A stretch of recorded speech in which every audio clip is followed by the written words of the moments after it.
오늘도 어둠이 깨닫지 못하더라 라는 그런 제목으로 함께 하나님의 말씀 나누고자 합니다. 자, 우리가 어떤 사람, 누구의 이름을 딱 부르면 떠오르는 이미지가 아마 있을 겁니다. 그렇죠? 그래서 어떤 면에서 그 사람의 그 떠오르는 이미지, 그것이 그 사람의 전부가, 그 사람의 모든 것이 되는 수도 있다라는 거지요.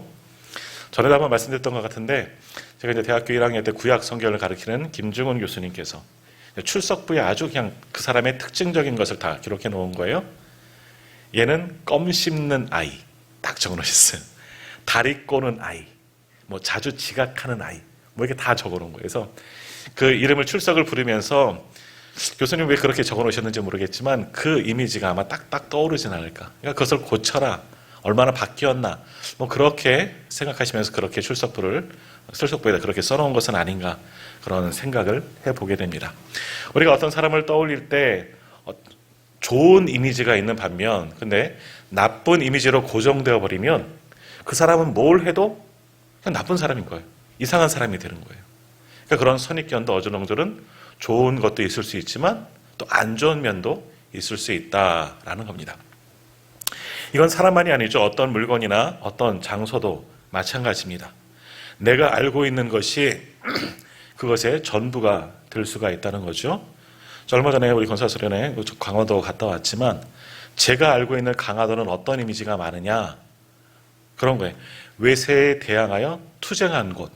왜냐하면 제가 고등학교 때 거기로 중고등학교 때 소풍을 여러 번 갔었거든요. 가면 간 곳이 초지진 이런 진지를 갔습니다. 거기서 대포를 보고 선생님들이 이야기하죠. 여기서 외세, 그 당시를 서양 오랑캐라고 그랬죠. 쇄국 전책을 펼치면서 외세 군함들이 들어오면 여기서 대포를 쏴서 그것을 물리쳤던 곳이다. 우리나라를 지켰던 곳이다. 뭐 이런 것에 강화도라는 그런 이미지가 고정되어 있습니다. 또 고려시대 때 몽골군이 내려왔을 때 어떻게 했습니까? 삼별초 항쟁. 제가 역사를 좀 합니다.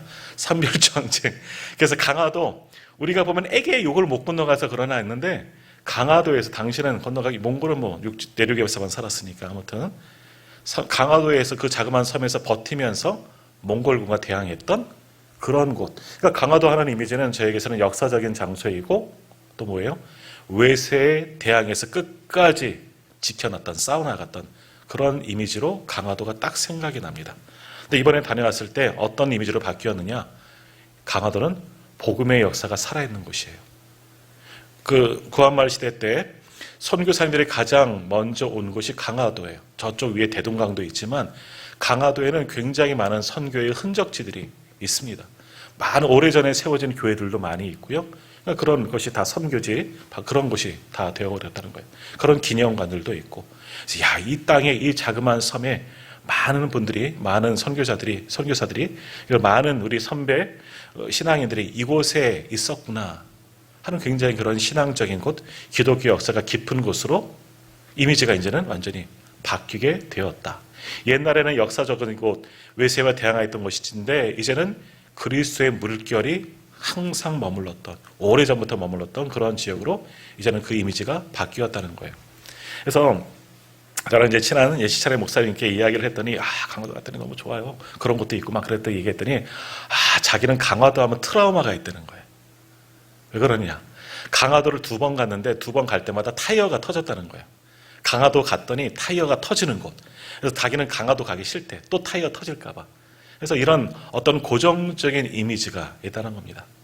그것이 좋을 수도 있고 나쁠 수도 있고, 근데 긍정적이면 참 좋겠는데 서두에 말씀드린 것처럼 안 좋은 이미지로 굳어버리면 완전히 그건 그대로 굳어지는 겁니다. 저 사람이 저런 문제가 있어. 야, 저 사람 문제 있는 사람이야. 그럼 무조건 문제 있는 곳이고 그 장소 타이어가 터졌어. 트라우마가 있는 곳이에요. 다시는 가기 싫은 곳이 되는 거고. 어떤 물건을 볼 때마다 좋은 것이 기억나고 좋은 생각이 떠오르면 좋은 이미지가 있지만 그것을 볼 때마다 너무나 아팠던 추억이 있고 그러면 그곳을 가기 싫어하잖아요. 우리 남자분들 군대에 있던 그곳을 향해서는 시도 안 하신다고 뭐 그런 이야기를 있는 것처럼 그렇게 고정적인 이미지, 어떤 것에 대한 고정적인 이미지가 있다라는 겁니다. 자, 우리가 하나님을 생각할 때 어떻습니까? 하나님을 향해서도 마찬가지입니다. 우리 성도님들은 하나님, 우리 하나님 아버지 하면 어떤 이미지가 떠오르십니까? 예전에도 한번 말씀드렸지만 하나님의 얼굴을 우리가 알 수는 없죠. 우리 옆에 계신 분 보면서 하나님의 형상이 이렇구나 라는 것을 알 수는 있겠지만 하나님 하면 어떤 이미지가 우리들은 떠오릅니까? 우리 아이들은 이제 학교 다닐 때 아이들을 가르치다 보면 하나님 한번 그려봅시다. 그럼 어떻게 그릴까요? 아이들은 수염난 할아버지를 그려요. 왜? 자비의 하나님, 인자하신 하나님. 그렇게 그려요. 우리 성도님들은 하나님을 어떻게 생각하십니까? 좋은 하나님? 나와 함께 하신 하나님? 아니면 나를 감찰하신 하나님, 나를 주목하신 하나님? 때로는 야단치신 하나님? 여러 부분으로 우리는 하나님에 대한 이미지를 고정화시키고 그렇게 알고 있을 때가 참 많이 있다라는 겁니다. 그러나 우리가 어떻게 하나님을 생각하든지 하나님은 우리가 생각하는 그 면만 있느냐? 그렇지는 않죠. 내가 하나님을 알고 있는 것에 그보다 더 무한하시고 끝이 없으신 분이 바로 우리 하나님이시다. 하나님의 영이시고 더욱이 우주보다 더 크신 분, 그분이 우리 하나님이세요. 그러면서 우리가 지난주 말씀도 보았지만 이 성전 안에 담을 수 있는 분, 스스로 자신을 제한하셔서 성전 안에 내 눈과 내 마음이 항상 이곳에 있겠다. 자기를 제한하시는 분이 하나님이세요. 그러니까 하나님은 우리가 생각하는 그 한 면의 이미지가 아니라 정말 우리가 생각하지 못하는 놀라운 이미지도 있으신 분이 하나님이십니다. 그 하나님을 우리가 다 알고 있느냐? 이해하고 있느냐? 내가 다 말할 수 있느냐? 아니에요. 지극히 작은 일부밖에 우리는 하나님을 모른다라는 겁니다. 그러니까 우리가 오래 신앙생활을 했다고 해도 내가 하나님을 많이 알고 있어. 초신자들에게, 믿지 않는 사람들에게 나는 정말 하나님을 알고 하나님을 만나고 하나님을 느껴 설명할 수 있지만 그게 전부냐? 아니라는 거예요. 평생을 신앙생활해도 평생을 말씀을 묵상해도 하나님에 대해서 아는 것은 정말 지극히 작은 것밖에 안 된다라는 겁니다. 그러니까 우리가 하나님에 대해서 계속해서 알아가야 되는 거예요. 하나님이 어떠한 분이신지 이면 저면 내가 알지 못하는 부분도 오늘 또 말씀을 통해서 또 내일도 들려지는 말씀 속에서 나의 삶 속에서 자연 속에서 하나님의 또 다른 면을 우리가 바라보고 만날 수 있어야죠.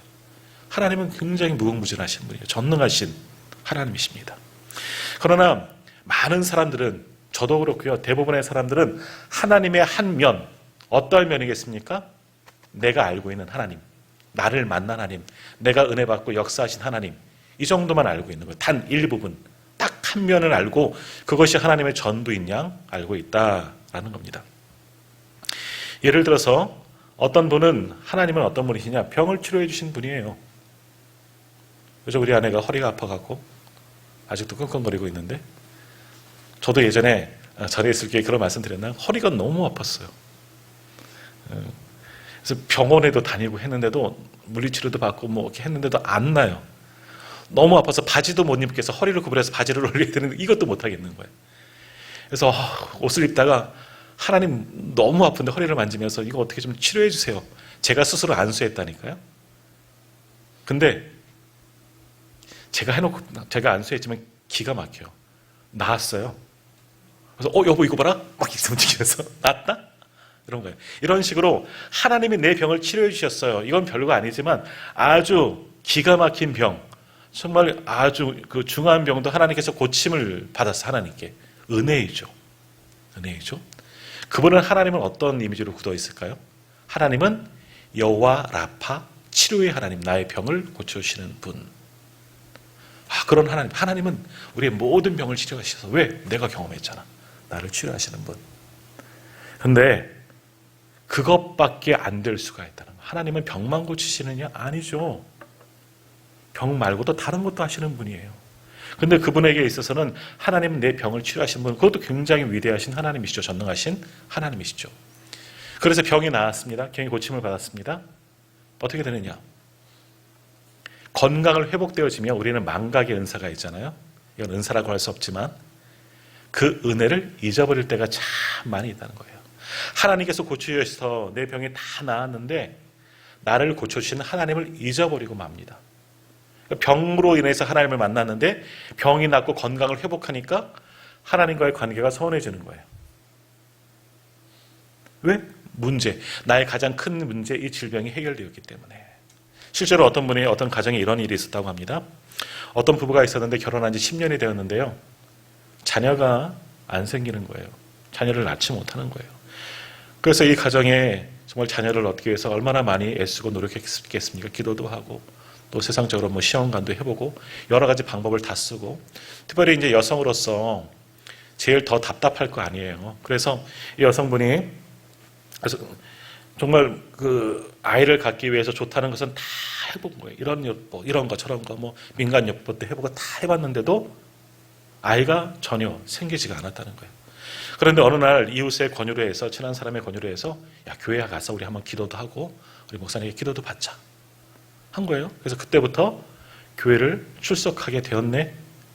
웬걸요? 교회를 다니고 얼마 안 있어서 임신하게 된 거예요. 이분은 놀라운 역사가 일어나죠. 그동안 내가 10년 동안 별짓을 다 했는데 아이가 생기지 않았는데 교회를 출석했더니 은혜예요. 하나님의 은혜예요. 나에게, 우리 가정에 아이를 주셨어요. 이건 하나님의 은혜예요. 정말 10달 후에 기적처럼 아브라함이 노년에 아들을 낳은 것처럼 이 가정도 10년이 지난 후에, 훨씬 지난 후에 아이를 출생하게 되었어요. 이 가정에서 하나님은 어떤 분이실까? 아이를 주신 분, 우리에게 후손을 주신 하나님, 태의 문을 열으신 하나님, 놀라우신 하나님으로 알고 있습니다. 자, 그러면 이 가정이 그렇게 하나님께서 교회 다니기 시작하면서 아이를 주셨으니 얼마나 믿음이 좋겠습니까? 더 깊은 신앙생활하고, 우리 가정에 아이를 주셨으니 얼마나 감사해요. 열심히 신앙생활하고 봉사하겠죠? 아니에요. 아이가 자라나면서부터 시들시들해지는 거예요. 원래 모태신앙도 아니고 나중에 이 아이 때문에 온 거니까 한번 뭐라도 붙잡고 싶어서, 그러다 보니까 아이를 키워나가면서 또 분주하다 보니까 신앙을 잃어버리고 말았다라는 거예요. 그리고 한참 지나서 또다시 하나님의 은혜를 만나고 나중에 돌아오긴 했지만, 이분에게, 이 가정에게 하나님은 어떠한 분이시냐? 그죠? 아이를 점지해 주는 하나님, 아이를 낳게 하신 하나님, 그거밖에 없는 거예요. 다른 것은 아무것도 없는 거예요. 다른 것에서는 은혜가 없고 그저 우리 아이를 주신 하나님밖에 되지 않았다라는 겁니다. 또 어떤 사람은 하나님을 자신의 사업을 지켜주시는, 내 기업을 지켜주시는 어찌 수호신과 같은 그런 분으로 생각하는 분도 있어요. 그럼 뭐예요? 하나님은 내 기업, 내 사업장에만 계신 분이에요. 거기서 떠나서는 하나님의 역사가 나타나지가 않는 거예요. 하나님을 찾지도 않는 경우도 있습니다. 또 어떤 사람은 그런 분들이 있어요. 하나님은 무서운 하나님, 심판하시는 하나님, 야단치신 하나님. 그래서 뭔가 하면, 내가 잘못하면 하나님은 징계를 받고 또 매를 맞고, 그러니까 이분은 항상 경직되어 있어요. 매일 삶이 무서운 거예요. 내가 맨날 죄짓지 않으려고, 하나님 앞에 죄짓지 않으려고 살아가요. 좋은 것 같죠? 아니요. 하나님, 우리 예수 그리스도의 십자가의 은혜로 우리의 죄를 다 씻어주셨잖아요. 근데 이분은 그것을 기억하지 못하고 그 은혜를 알지 못하고 하나님은 나를 정죄하시는 분만 알고 있어서 하나님 앞에 바르게 살고, 하지만 우리가 그렇습니까? 항상 죄의식을 가지고 죄의식에 매여서 살아가는 거예요. 그럼 이 사람은 하나님이 은혜의 하나님, 사랑의 하나님, 구원의 하나님이 아니라 심판하시는 무서운 하나님밖에 되지 않은 거예요. 그 하나님 앞에 나아가기가 더욱더 어려워진다. 반면에 이 사람과 정반대예요.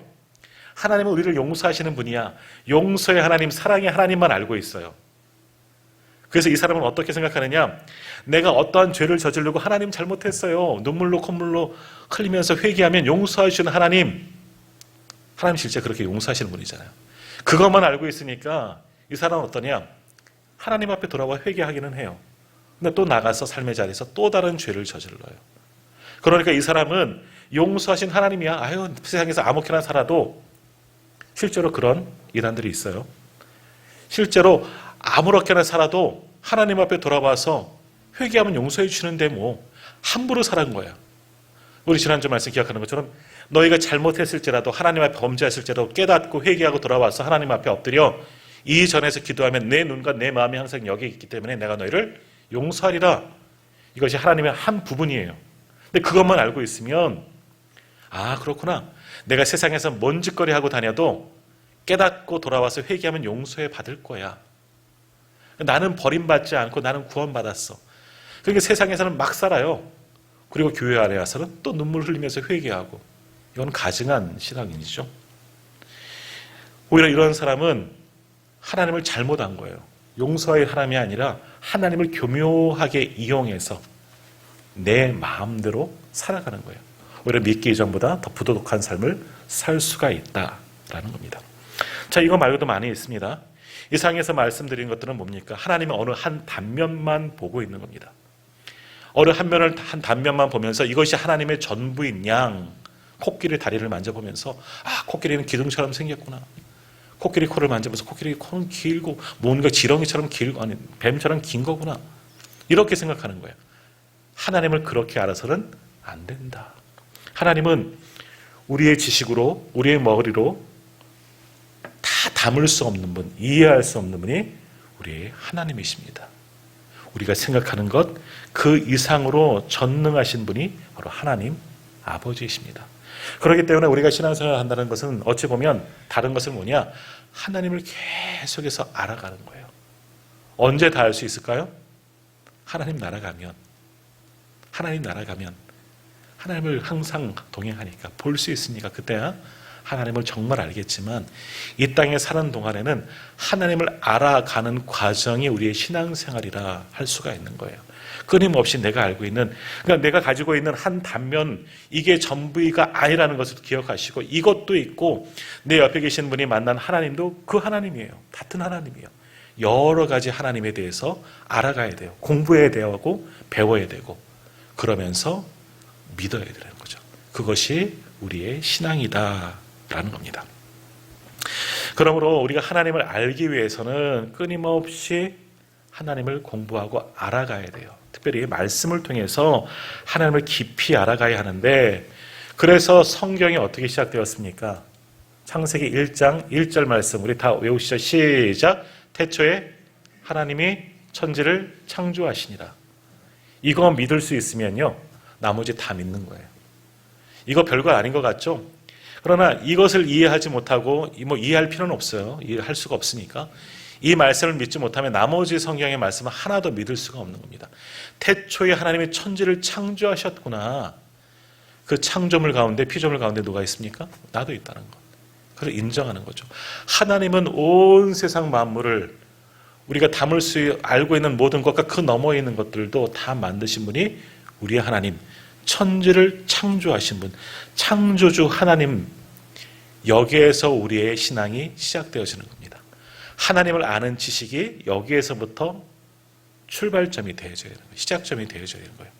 그 하나님이 전능하신 하나님이심을 우리가 깨닫고 거기에서부터 하나님을 하나하나 알아가야 되는 거예요.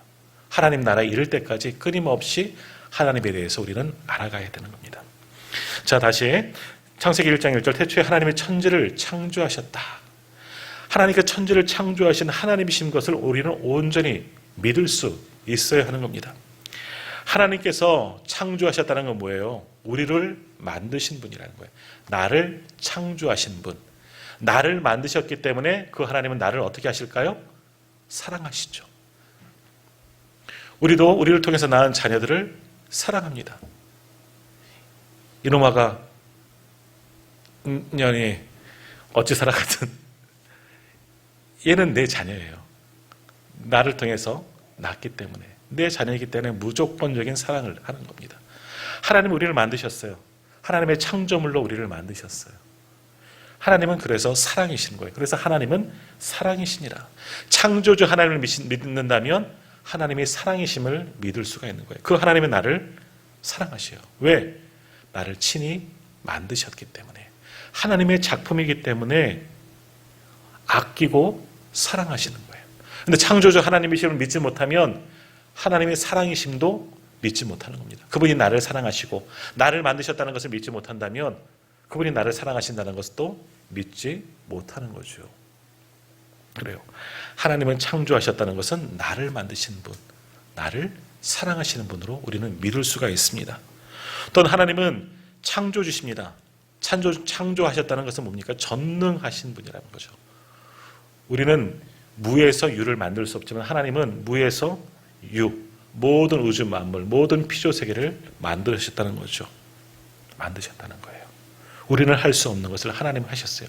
그러니까 전능하신 하나님이시죠. 또 하나님께서 직접 만드셨기 때문에 하나님께서 고치시고 치유하시는 거예요. 자동차를 가장 잘하는 사람은 누구겠습니까? 우리도 자동차 새로 이제 구입하게 되면 자동차의 기능에 대해서 배워요. 어제도 이제 시차를 가면서 이제 같이 목사님이랑 같이 타고 갔는데 새로 이제 차를 이제 구입하셔서 그 교회도 막 기능들에 대해서 막 물어보더라고. 제가 알고 있는 저도 모르는 것도 있고 저도 모르는데 이 기능은 뭐예요? 이 기능은 뭐예요? 물어봐요. 누가 많이 알겠습니까? 자동차에 대해서. 자동차를 만든 사람, 설계자 또는 그것을 고치는 사람들이 차에 대해서 정확하게 알고 있는 것 아니겠습니까? 마찬가지예요. 하나님은 우리를 만드셨어요. 모든 피조물을 만드셨기 때문에 문제가 생기면 고쳐주시는 분이에요. 회복시켜주시는 분이에요. 치료하시는 분이에요. 그래서 하나님은 우리의 치료자이시는 거예요. 여호라파 하나님이시죠. 우리를 만드셨기 때문에 뭐가 잘못되고 어디가 아프고 뭐가 문제가 생긴지 알기 때문에 하나님은 우리를 치료하실 수 있어요. 고치시고 싸매어 주시고 회복시켜 주시는 분이에요. 그러니까 하나님은 창조주이시다. 이것을 믿으면 하나님은 치료하시는 분이시구나. 이것도 우리를 믿을 수가 있는 거예요. 내 마음의 상태도 아시기 때문에 나를 위로하시는 분. 하나님은 위로의 하나님이 되시는 거예요. 그러니까 하나님을 조금 이면저면을 다 알아가면 하나님이 얼마나 전능하고 위대하신 분임을 우리는 깊이 알고 그 하나님 앞에 엎드릴 수밖에 없는 거죠. 그 하나님을 경외하고 믿을 수밖에 없다라는 겁니다. 그러므로 우리의 믿음은 바로 창조주, 하나님은 창조주이시다. 여기에서부터 우리의 믿음, 이것이 시작되어지는 겁니다. 태초에 하나님이 천지를 창조하셨다. 이 말씀이 우리의 믿음의 시발점이다라는 거예요. 근데 이 말씀을 우리가 믿지 못한다면 다른 모든 것도, 지금 말씀드린 모든 것도 믿어지지 않는 거죠. 머리로는 이해하지만 가슴으로 느껴지지 않는 거예요. 그러니 그것이 해결되어지고 또 내 기억이 망각되어지면 하나님을 떠나 다른 데서 살 수밖에 없는 거죠. 그러니까 하나님을 창조주자 하나님이심을 온전히 믿으면 거기에서부터 내 믿음이 깊어지고 하나님과 더욱더 친밀해지고 하나님을 깊이 만나고 나의 하나님으로 모실 수가 있는 거예요. 이것을 믿지 않으면 하나님은 그저 나의 필요할 때만 찾는 그런 하나님, 내가 아플 때 병 고쳐주시는 하나님, 내 문제를 해결해 주시는 하나님, 뭐 이런 등등의 한 부분. 그러니까 다시 말하면 기복주의적 신앙이 들 수가 있다는 겁니다. 하나님은 내게 복 주시는 분이야. 요거 해주시는 분이야. 요거 하나만 해주시는 분이야. 이건 하나님을 굉장히 우리 머리로 제한하는 거예요. 하나님 이것보다 더 많은 것을. 우리가 오늘 마지막에도 찬양하지만 나의 기도하는 것보다 능히 응답하신 하나님, 더 많은 것을 응답하신 하나님 말씀을 찬양하잖아요. 그래요. 하나님은 이것만이 아니라 내가 계획하고 하나님 이렇게 해주세요가 아니라 하나님이 일하시면 더 놀랍도록 일하시는 거예요. 그 하나님이 바로 우리의 하나님이십니다. 자, 그 하나님이 이제 요한복음에서는 어떻게 하셨느냐. 다시 한번 오늘 본문 말씀 같이 읽을 터인데 요한복음 1장 1절에서 3절까지의 말씀 한번 같이 읽도록 하겠습니다. 같이 읽겠습니다. 태초에 말씀이 계시니라. 이 말씀이 하나님과 함께 계셨으니 이 말씀은 곧 하나님이시니라. 그가 태초에 하나님과 함께 계셨고 만물이 그로 말미암아 지은 바 되었으니 지은 것이 하나도 그가 없이는 된 것이 없느니라. 아멘. 자, 이렇게 길게 말씀하고 있지만 이것이 창세기의 말씀대로면 태초에 하나님이 천지를 창조하시니라. 이 말씀과 이 말씀은 동일한 말씀인 거예요. 태초에 말씀이 계셨고 그 말씀이 온 것을 만드셨다.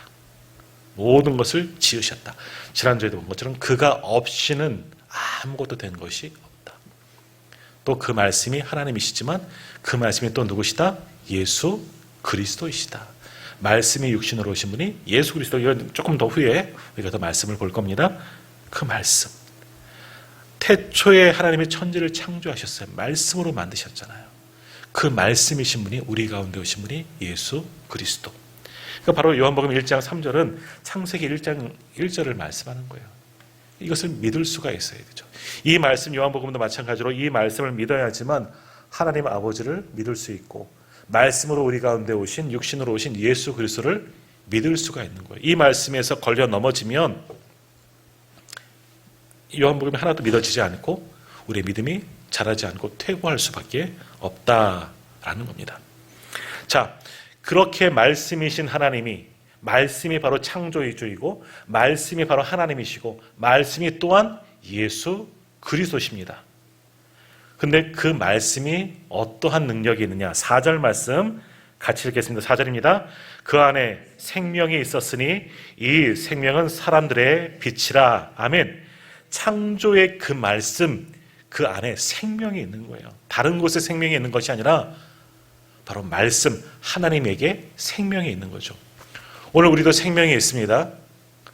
생명은 우리의 것이 아니에요. 하나님이 주시는 거잖아요. 우리는 뭘로 만들어졌다고요?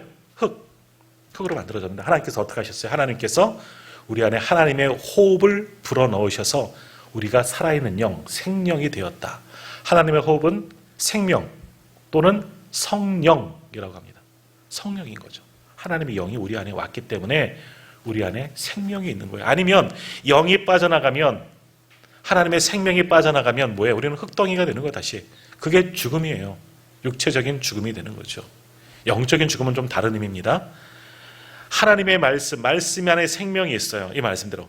그 안에 생명이 있었으니 하나님, 말씀이신 하나님 안에 생명이 있는 거죠. 하나님만이 생명이시라는 거죠. 그 생명을 우리 안에 주셨어요.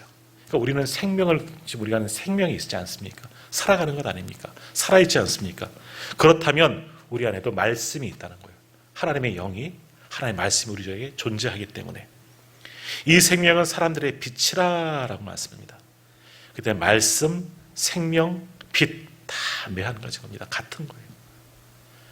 말씀 안에 거하고 생명 안에 거하는 것이고 그것이 빛의 빛 가운데, 하나님의 빛 가운데 거하는 거죠. 그래서 우리가 빛의 자녀로 나아가자라고 말씀하는 거예요. 빛 안에 있어, 생명 대신 빛 안에 있어만 살아있는 정말 그런 존재가 될 수 있는 겁니다. 그러니까 하나님은 창조주시고 창조주 하나님은 말씀이시고 말씀이 말씀 안에 생명이 있고 그 생명을 우리에게 주셔서 우리가 빛 가운데 거하게 만드셨다 하는 것이 1절에서 4절까지의 말씀이에요. 그렇게 우리에게 주신 생명은 하나님으로부터 나온 거예요. 하나님이 주신 생명이에요. 그러니까 이 생명을 손상시키는 것은 하나님의 것을 파괴하는 것이기 때문에 하나님 앞에 죄가 되는 것 아니겠습니까? 그리고 생명 안에 거하면 하나님의 빛 안에 거하게 되는 거예요. 그래서 빛의 자녀가 될 수가 있는 겁니다. 자, 그런데 문제는 뭐냐? 이렇게 창조주이신 하나님, 말씀이신 하나님, 생명이신 하나님, 빛이신 하나님을 우리가 알고 있는데 온전히 아느냐? 다 모르죠. 특별히 5절 말씀을 한번 보시겠습니까? 5절 말씀입니다. 빛이 어두움에 비치되 어둠이 깨닫지 못하더라. 어둠이 깨닫지 못하더라. 무슨 말씀입니까? 우리가 어둠에 갇혀 있다는 거예요. 말씀이신 하나님을 믿지 못하고 그러니 생명을 떠나서 빛을 떠나서 어둠 가운데 살아가는 겁니다.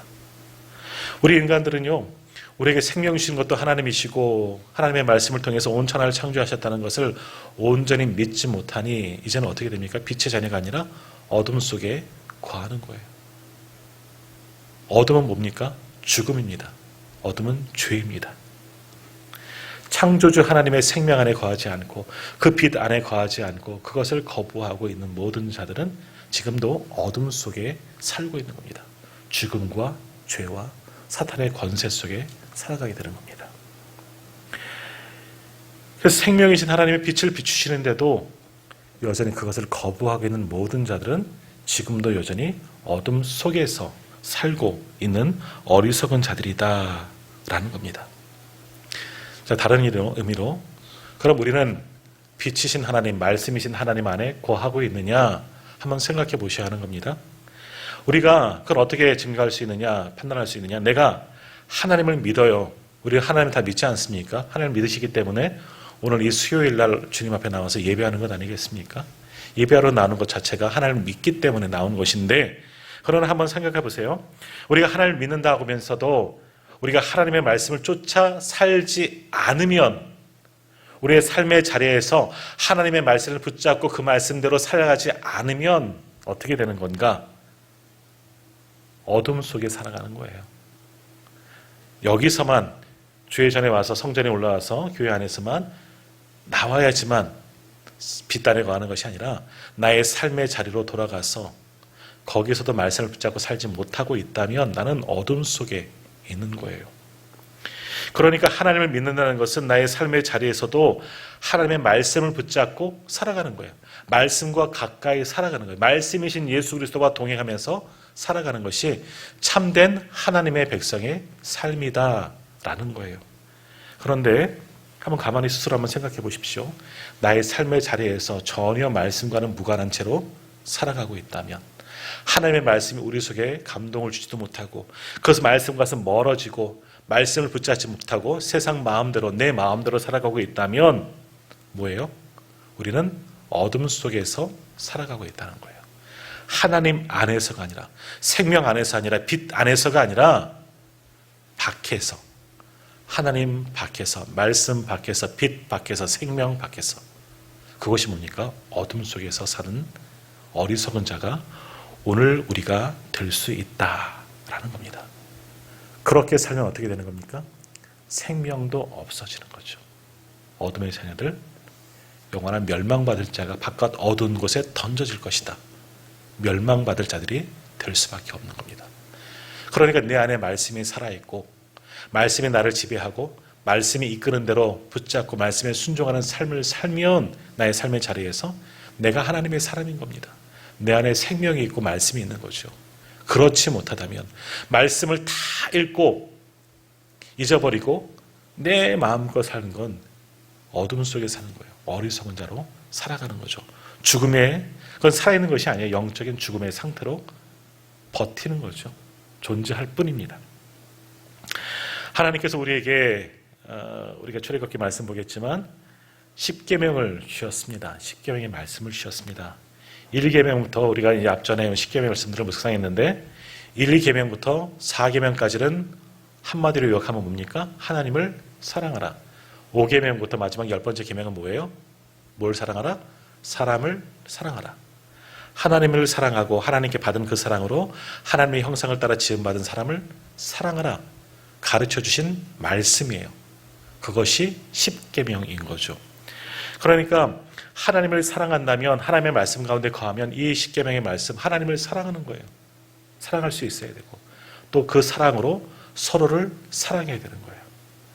그러니까 우리가 하나님의 말씀 안에 거한다는 것은 이 계명을 지키는 것, 사랑하는 사람들로 살아가야 되는 거예요.